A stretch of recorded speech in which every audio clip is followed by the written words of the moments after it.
I want to talk about using categories and tags in WordPress. There's a theme that I really like to use, and it's called the Extra theme by Elegant Themes. And this theme is built entirely off of the use of categories and tags, which means if your content isn't organized, it's not going to show up. Okay? But I often work with new clients to WordPress. They've never used it before. And we always get lost in the concept of categories versus tags and when to use them and any of that. Okay, so really quick, I want to talk about the simple concept that might help you keep your content organized on the fly with every new post that you put out there. Okay, so first, let's think of it like a book. A book, when you first open it up, the first few pages has what we call the table of contents. The table of contents has chapters or sections in it that kind of divide the book out, okay? This is going to be the same concept for your website. You want to use categories to divide it into sections that separate the content within your website. Using a food blog, for example, we have salads, we have soups, we have desserts, we have sandwiches, okay? These are categories. These are very much a section of the site that should have several posts that go into it.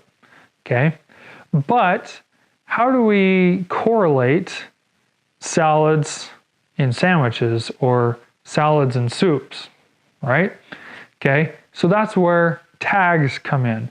So in the back of our book, when we flip to the last few pages, we'll run into what we call an index. An index takes a word or a phrase and tells you all the places it appears in that book.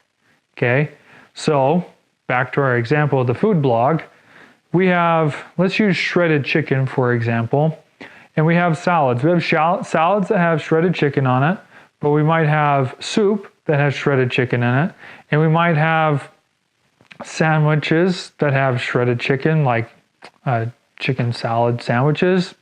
Okay. So we can use a tag to correlate all three of those categories together. So when I click on shredded chicken, I'll see all the recipes that have shredded chicken in it. Okay, so that is a great way to think of how to use categories and tags on your website. And as you start to grow and amass more content on your site, already having this structure established is going to go so far. Okay. Using the Extra theme, like I said, you need to have these categories set up, because if you don't, none of your content is going to show up in the right areas. A lot of new bloggers and website owners out there, when they post to the blog, I've seen them just create a category that says blog, and that's it. There's nothing else that identifies or separates the content from within itself, and that kind of makes it a bit of a hassle if anyone's trying to search for anything or land on a category to help them just see what they're most interested in. And it can be applied to any blog, any website, any industry. So keep that in mind.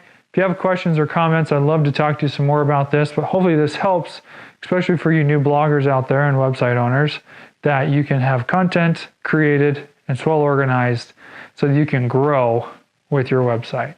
Anyways, have a great day and we'll talk to you later.